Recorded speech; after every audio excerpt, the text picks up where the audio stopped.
الحمد لله رب العالمين. الحمد لله الذي أنزل القرآن رحمة للعالمين ومنارا للسالكين وحجة على العباد أجمعين. الحمد لله نحمده ونستعينه ونستغفره ونعوذ بالله من شرور أنفسنا ومن سيئات أعمالنا. من يهده الله فلا مضل له ومن يضلل فلا هادي له، وأشهد أن لا إله إلا الله وحده لا شريك له إله الأولين والآخرين، وأشهد أن سيدنا وحبيبنا وقرة أعيننا محمدًا عبده ورسوله. نشهد أنه بلغ الرسالة وأدى الأمانة ونصح الأمة وجاهد في الله حق جهاده حتى أتاه اليقين. اللهم صل وسلم وبارك على سيدنا محمد وعلى آله وأصحابه والتابعين وتابع التابعين ومن تبعهم بإحسان إلى يوم الدين. يا أيها الذين آمنوا اتقوا الله حق تقاته ولا تموتن إلا وأنتم مسلمون. يا أيها الناس اتقوا ربكم الذي خلقكم من نفس واحدة وخلق منها زوجها وبث منهما رجالا كثيرا ونساء، واتقوا الله الذي تساءلون به والأرحام إن الله كان عليكم رقيبا. يا أيها الذين آمنوا اتقوا الله وقولوا قولا سديدا يصلح لكم أعمالكم ويغفر لكم ذنوبكم، ومن يطع الله ورسوله فقد فاز فوزا عظيما. عباد الله، أوصيكم ونفسي المقصرة الخاطئة بتقوى الله عز وجل، فهي وصية الله تعالى للأولين والآخرين. قال تعالى: ولقد وصينا الذين أوتوا الكتاب من قبلكم وإياكم أن اتقوا الله. وهي وصية خاتم الأنبياء والمرسلين نبينا محمد صلى الله عليه وسلم، إذ قال: إن الدنيا حلوة خضرة وإن الله مستخلفكم فيها فينظر كيف تعملون، فاتقوا الدنيا واتقوا النساء، وإن أول فتنة بني إسرائيل كانت في النساء. عباد الله، لقد علمنا القرآن الأخلاق الحسنة، الأخلاق الطيبة، والمسلمون لو تمسكوا بها لما رأيت فسادا ولا شجار ولا خصوما بينهم. لكن هناك خلق ذميم حذرنا الله سبحانه وتعالى منه أشد التحذير، ألا وهو خلق الذميم، خلق الغيبة. وما أدراك ما الغيبة؟ قال جل وعلا: يا أيها الذين آمنوا اجتنبوا كثيرا من الظن إن بعد الظن إثم ولا تجسسوا ولا يغتب بعضكم بعضا أيحب أحدكم أن يأكل لحم أخيه ميتا فكرهتموه واتقوا الله إن الله تواب رحيم. في هذه الآية شبه الله سبحانه وتعالى من يغتاب أخاه كأنه أكل لحمه وهو ميت. هل يستطيع أحد منا أن يقبل ذلك، أن يأكل من جيف أخيه وهو ميت؟ الجواب لا طبعا. وقال أيضا، قال سبحانه وتعالى: ولا تقف ما ليس لك به علم إن السمع والبصر والفؤاد كل أولئك كان عنه مسؤولا. وجاء في حديث أبو داود من حديث أبي هريرة رضي الله عنه، قيل: يا رسول الله ما الغيبة؟ ما الغيبة؟ قال: ذكرك أخاك بما يكره. فقيل له: أرأيت إن كان في أخي ما أقول؟ قال صلى الله عليه وسلم: إن كان في أخيك ما تقول فقد اغتبته، وإن لم يكن فيما تقول فقد بهته. عباد الله، الغيبة خطير جدا، وهي ذكرك أخاك بما يكره، سواء كان نقصانا في بدنه، في لباسه، في خلقه، في فعله، في قوله، في يعني في كل شيء. والعلماء قالوا أنها لا تقتصر على القول فقط، بل تجري في الفعل والحركات والإشارة والكناية، يعني في كل شيء. نعم.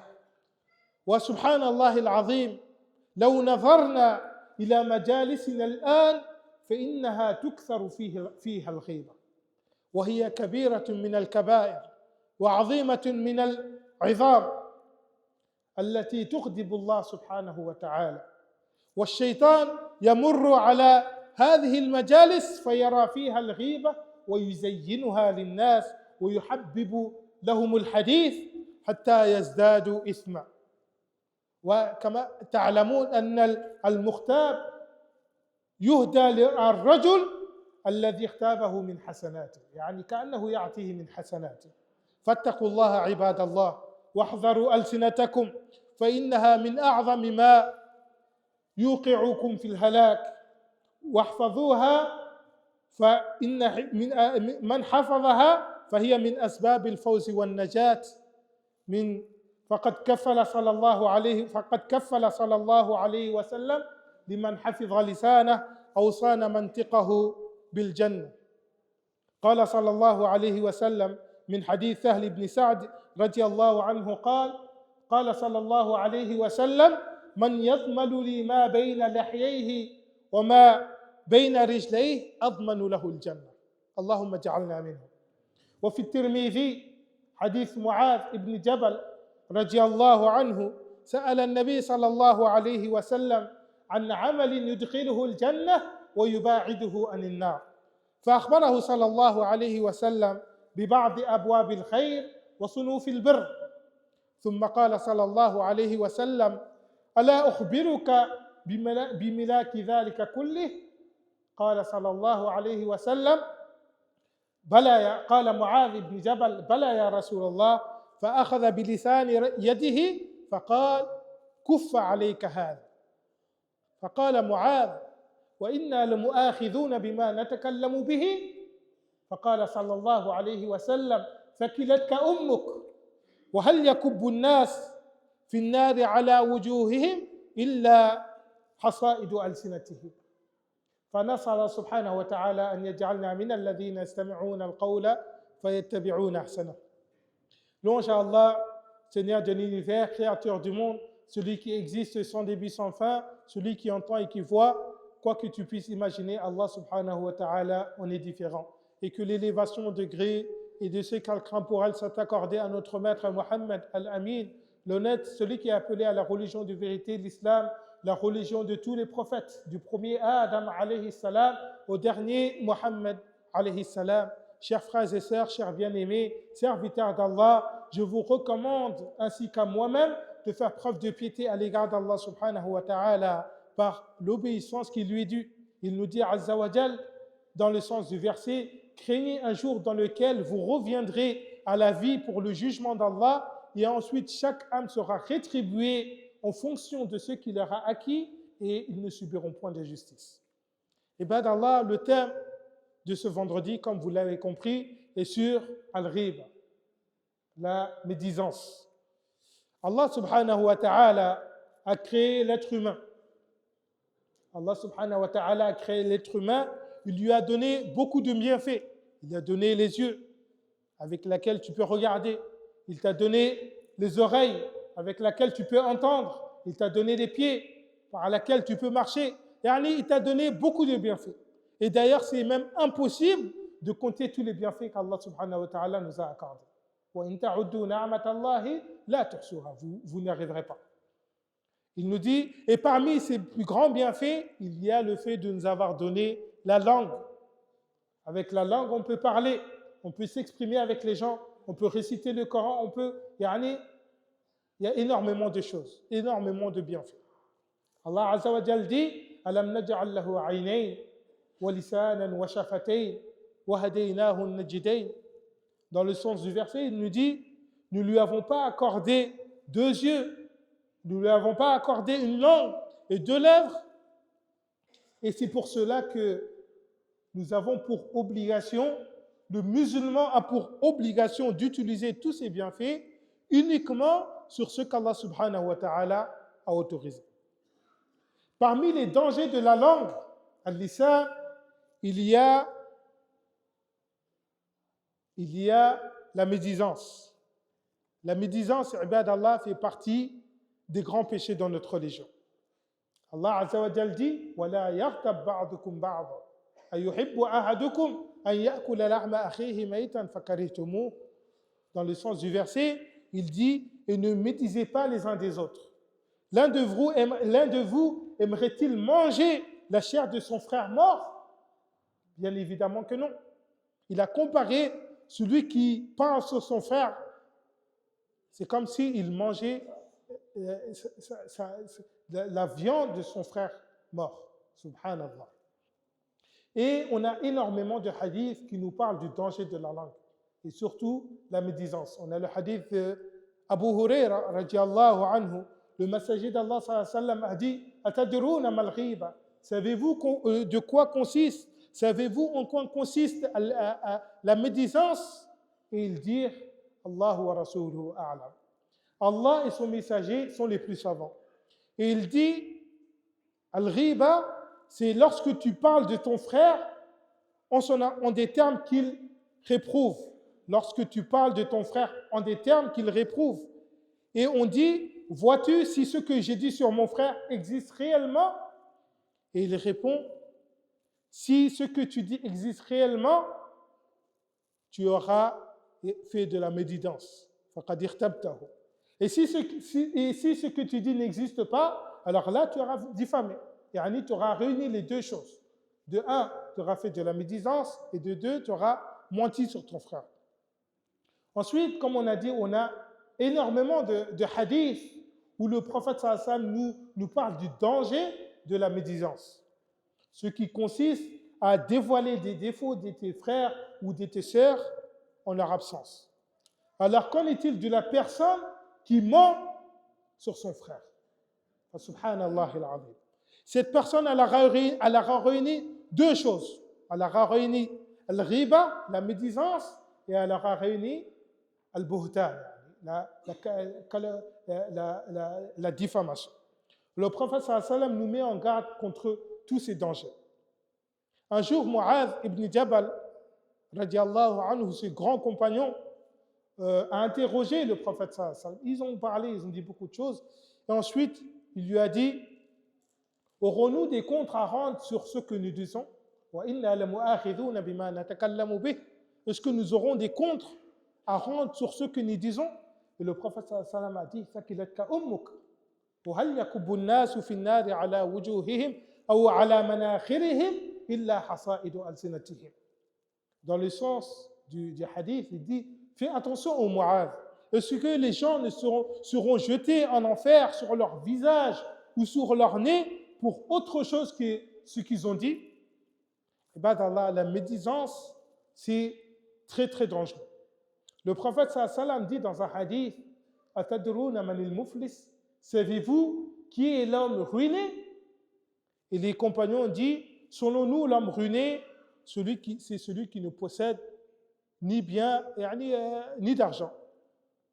Le prophète sallallahu alayhi wa sallam a dit, dans ma communauté, l'homme ruiné est celui qui, le jour du jugement, viendra avec ses bonnes actions, viendra avec ses prières, viendra avec ses journées de jeûne, viendra avec ses aumônes, mais qui aura par ailleurs insulté un tel, calomnié un tel, volé l'argent d'un tel, versé le sang d'un tel, frappé celui-ci, frappé cela.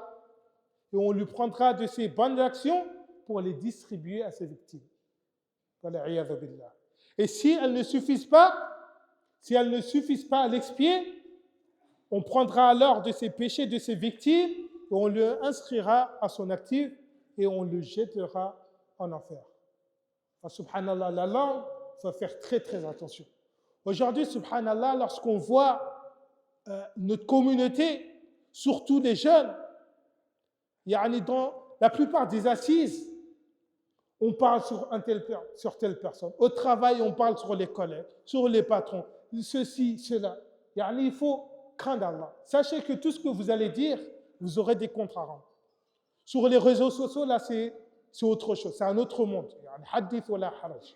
Il y en a, subhanallah, parfois, lorsqu'on les entend parler, on se dit, mais est-ce que c'est... Je parle des musulmans, bien sûr. Ils parlent de l'islam, des gens, des imams, des savants.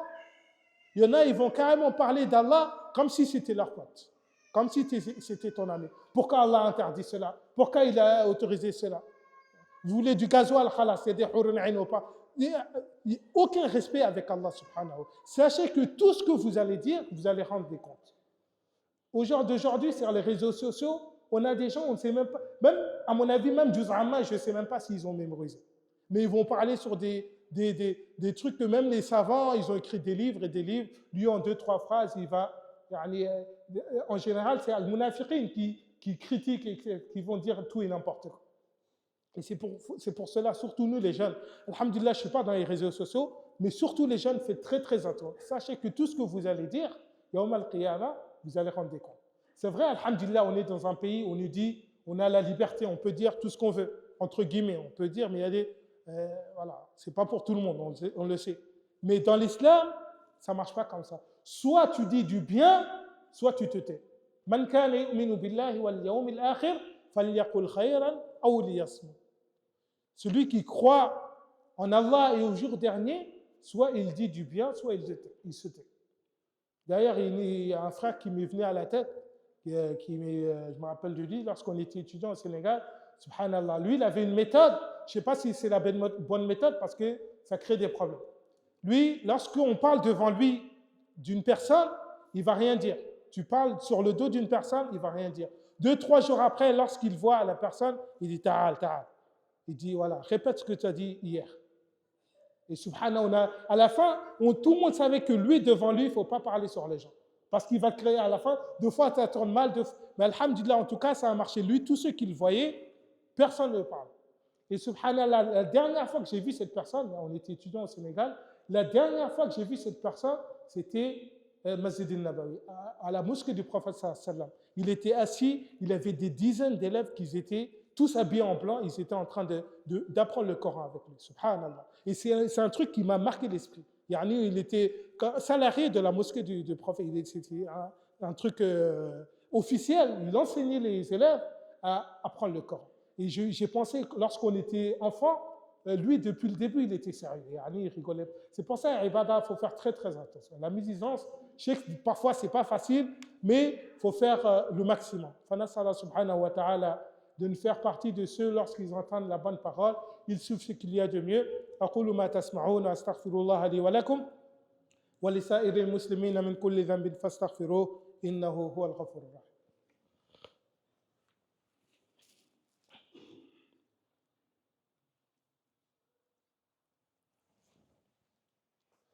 الحمد لله على إحسانه والشكر له على توفيقه وامتنانه وأشهد أن لا إله إلا الله وحده لا شريك له تعظيما لشأنه وأشهد أن محمدا عبده ورسوله الداعي إلى رضوانه.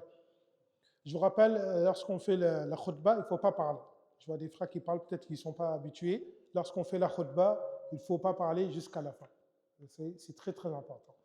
فعباد الله إن الله أمرنا بأمر عظيم بدأ فيه بنفسه وثنى بملائكته وثلث بكم أيها المؤمنون فقال سبحانه إن الله وملائكته يصلون على النبي يا أيها الذين آمنوا صلوا عليه وسلموا تسليما اللهم صل على محمد وعلى آل محمد كما صليت على إبراهيم وعلى آل إبراهيم وبارك على محمد وعلى آل محمد كما باركت على إبراهيم وعلى آل إبراهيم في العالمين إنك حميد مجيد اللهم اعز الاسلام والمسلمين اللهم اعز الاسلام والمسلمين اللهم فرج هم المهمومين ونفس كرب المكروبين واقض الدين عن المدينين واشف مرضانا ومرضى المسلمين اللهم احسن عاقبتنا في الامور كلها واجرنا من خزي الدنيا وعذاب الاخره اللهم لا تدع لنا في مقامنا هذا ذنبا الا غفرته ولا هما الا فرجته ولا دينا الا قضيته ولا حاجه من حوائج الدنيا والاخره الا قضيتها ويسرتها برحمتك يا ارحم الراحمين اللهم اشف مرضانا ومرضى المسلمين. On a plusieurs personnes qui demandent qu'on fait dua pour leurs proches. فنسأل الله سبحانه وتعالى أن يشفيهم جميعا.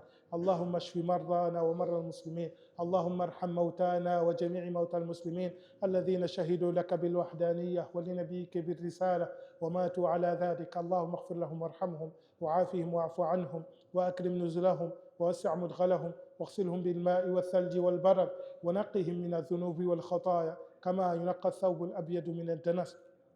Inch'Allah, pour les annonces, premièrement, on a deux annonces. Le premier, c'est une personne qui a un camion, avec un plateau à l'arrière. Inch'Allah, on a l'association qui a besoin d'un camion pour prendre des affaires. Inch'Allah, qui se présente. Et Inch'Allah, deuxièmement, il y aura une distribution de Coran dimanche prochain. C'est dimanche, hein.